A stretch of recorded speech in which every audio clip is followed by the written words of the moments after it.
Hello সম্মানিত viewers, আসসালামু আলাইকুম। কৃষি পরিবার টিভির পক্ষ থেকে সকলকে জানাই আন্তরিক শুভেচ্ছা ও অভিনন্দন।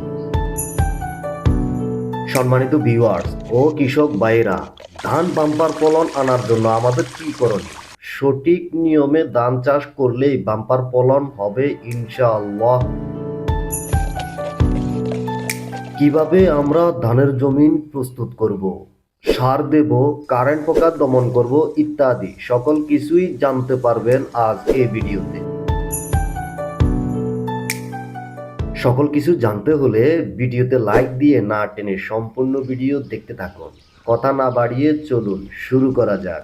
ধান রোপণ করার আগে আমাদের একটি কাজ করতে হবে, জমিনকে প্রস্তুত করতে হবে। জমিনকে প্রস্তুত কিভাবে আমরা করব? ইরি ধানের জমি চাষ দিতে হয় 3 চাষ। প্রথম আমরা 2 চাষ দেব। চাষ দেওয়ার সময় লক্ষ্য রাখতে হবে জমিতে পানি বেশিও রাখা যাবে না, কমও রাখা যাবে না, চুপচুপা পানি রাখতে হবে। চুপচুপা পানি রেখে যখন আপনি জমিন চাষ দিবেন তখন প্রচুর পরিমাণে রোদ হবে। রোদগুলা মাখা মাখা হয় কিনা ওইদিকে আপনার লক্ষ্য রাখতে হবে। 2 চাষ দেওয়ার পর আমরা এখানে সার দিতে হবে জমিতে। 1 একর জমিতে সার দিবেন আপনি, এমওপি দিবেন 50 কেজি, টিএসপি দিবেন 65 কেজি, জিপসাম দিবেন 50 কেজি, জিঙ্ক সার দিবেন 5 কেজি, বরন সার দিবেন আপনি 3 কেজি। সার দেওয়ার পর শেষ শ্বাসটা আপনি দিয়ে দিবেন। মাটি ও সার মিক্স হয়ে মাখা মাখা কাদা হবে। এখন চারা রোপণ করার জন্য জমিন 100% রেডি। আমাদেরকে চারা রোপণ করতে হবে একদিন পর। চারার বয়স 25 থেকে 30 দিন হলে বীজতলা থেকে মূল জমিতে নিয়ে রোপণ করা উত্তম। বীজতলা থেকে চারা ওঠানোর সময় খুব সাবধানে চারা উঠাতে হবে। একটি একটি করে চারা উঠাতে হবে যাতে করে শিকড় ছিঁড়ে না যায়। বীজতলা থেকে চারা উঠিয়ে মূল জমিতে রোপণ করার সময় একটা বিষয় মাথায় রাখতে হবে, আমরা সারিবদ্ধ করে চারা রোপণ করব। সারি থেকে সারি 8 ইঞ্চি এবং চারা থেকে চারা 6 ইঞ্চি দূরত্বে আমরা চারা রোপণ করব এবং উত্তর দক্ষিণে লাইন করে রোপণ করব। আমাদের চারা রোপণ করার ধাপ শেষ, আমরা চলে যাচ্ছি পরবর্তী ধাপে। মূল জমিতে চারার বয়স যখন হবে 5 থেকে 7 দিন, এর মধ্যে আপনি জমিতে পানি দিতে হবে। জমিতে পানি 1 থেকে 1.5 ইঞ্চি উত্তম। এর ওভার যদি পানি দেন তাহলে ক্ষতি হতে পারে। চারা রোপণের 7 থেকে 10 দিন পর একর জমিতে 40 কেজি ইউরিয়া সার ভালো করে ছিটাই দিতে হবে। জমিতে সার ছিটিয়ে দেওয়ার সময় খেয়াল রাখতে হবে জমিতে পানি থাকতে হবে 1 থেকে 1.5 ইঞ্চি। এখন থেকে ধানের চারা হোল করতে শুরু করবে, অনেক পরিমাণ হোল করবে, নতুন পাতা বের হবে, তখন পোকার আক্রমণ বেড়ে যাবে। তখন আপনি কি করবেন? চারার বয়স যখন 13 থেকে 15 দিন হবে, এর মধ্যে 13 থেকে 15 দিনের মধ্যে আপনি ওষুধ দিয়ে দিবেন। পোকা থেকে ধানকে রক্ষা করার জন্য আমরা এখানে 2 পদের ওষুধ ব্যবহার করব। 1 নাম্বার বিত্তাকো, 2 নাম্বার আশাথিয়ন।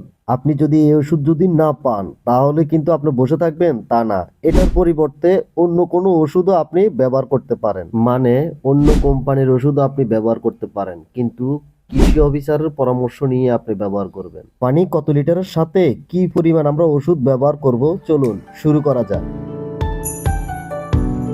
প্রথমে আমাদের 20 লিটার পানির সাথে 10 গ্রাম বিত্তাকু দিতে হবে। প্রথমে অল্প একটু পানির সাথে 10 গ্রাম বিত্তাকু ভিজিয়ে রাখতে হবে। এখন আমরা দিয়ে দিব আশাথিয়ন। আশাথিয়ন দেব আমরা 20 লিটার পানির সাথে 40 মিলি। আমাদের এই ওষুধের বোতলের মুখা এটাই 8 মিলি ধরে, তো আমরা 5 মুখা দিয়ে দিব, তাহলে 5 আড়া 40 মিলি হয়ে যাবে 20 লিটার পানির সাথে। ঠিক আছে, আমাদের আর 1 কাক বাকি, এলো 5 শেষ। আমরা এই 5 কাক দিয়ে দিছি, মানে 5 আড়া 40 মিলি আমরা ওষুধ দিয়ে দিছি 20 লিটার পানির সাথে। ঠিক আছে, তো আমরা এই ওষুধটা ভালো করে মিক্স করে নেব। তো আমি এই যে মিক্স করে নিচ্ছি।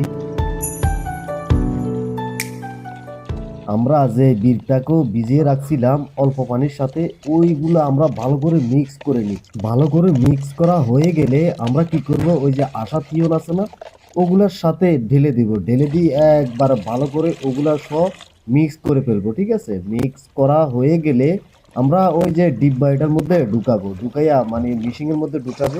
ঢুকানোর পর ভালো করে ধান গাছকে আমরা স্প্রে করে দেব। স্প্রে করার পর আর কোনো পোকায় থাকবে না। চলুন পরবর্তী ধাপে চলে যাই। ধানের বয়স যদি 30 দিন হয়, 30 থেকে 35 দিন এর ভিতরে 1 একর জমিতে আপনি ইউরিয়া সার 40 কেজি এবং এমওপি সার 35 কেজি একসাথে ভালো করে মিক্স করে 1 একর জমিতে ছিটিয়ে দিতে হবে। সব সময় মাথায় রাখতে হবে ধানের বয়স 35 দিন হওয়া পর্যন্ত জমিনে সব সময় 1 থেকে 1.5 ইঞ্চি পানি রাখতে হবে।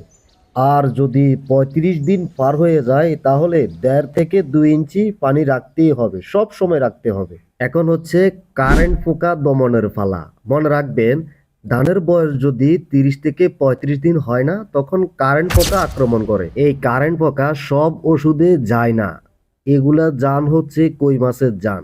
এই কারেন্ট পোকার জন্য কি ওষুধ দিতে হবে চলুন শুরু করা যাক। কোটান প্লাস, এই কোটান প্লাস ব্যবহার করলে আপনার কারেন্ট পোকা আর থাকবে না।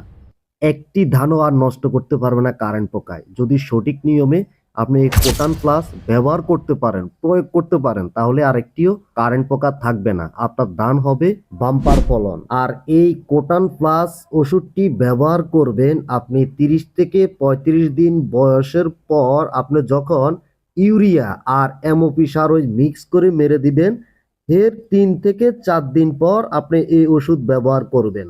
প্যাকেটের পিছন সাইডে লেখাই আছে আপনি কিভাবে ব্যবহার করবেন, কত লিটার পানির সাথে কত গ্রাম আপনি ব্যবহার করবেন, সব এ টু জেড লেখা আছে। তো সম্মানিত ভিউয়ার্স, আমাদের ভিডিও আজ এই পর্যন্তই। কথা হবে নেক্সট কোনো আপডেটে। সকলেই ভালো থাকবেন, সুস্থ থাকবেন। আল্লাহ হাফেজ। আসসালামু আলাইকুম রহমতুল্লাহি ওয়া বারাকাতুহু।